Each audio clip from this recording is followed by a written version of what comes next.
c'est là où il y a une vraie manipulation de l'opinion publique, c'est qu'au moment des élections européennes, par exemple, vous avez des gens qui proposent des listes en disant, ben voilà, une Europe des patries, une Europe ceci, une Europe cela, une Europe écologique, une Europe sociale.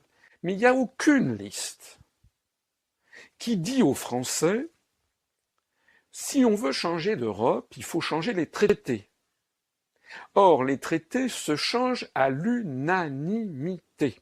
Un État peut faire échouer une modification.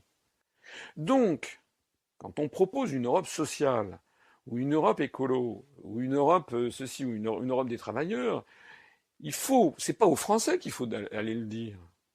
Il faut d'abord que les partis politiques aillent voir les 27 autres États et peuples et proposent donc le même projet avec les 27 autres États et peuples en disant voilà, nous avons 27 partis frères dans les 27 autres, pas 22, hein, pas 24, 27, plus la France, puisque ça doit être à l'unanimité. Il faut donc que tous les autres États, dans tous les autres États, il y ait un parti qui propose exactement la même chose. Schulz, socialiste allemand, est le président du Parlement. Et il ne pratique pas la langue de bois. Les puissants de l'Europe se réunissent à huis clos pour communiquer après à leur sujet, souvent surpris, sur quel sujet ils sont en désaccord.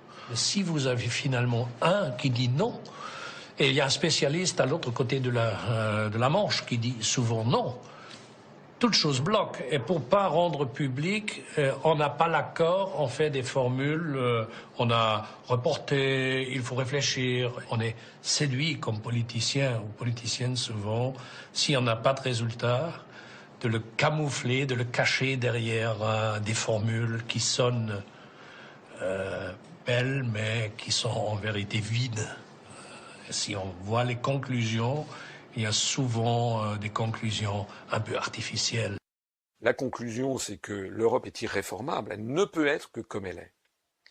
Et il y a donc deux conclusions, soit on y est, et donc on accepte la suite des événements, en ayant compris que maintenant tout nous échappe, soit on se redresse et on dit non, c'est pas possible, et on en sort.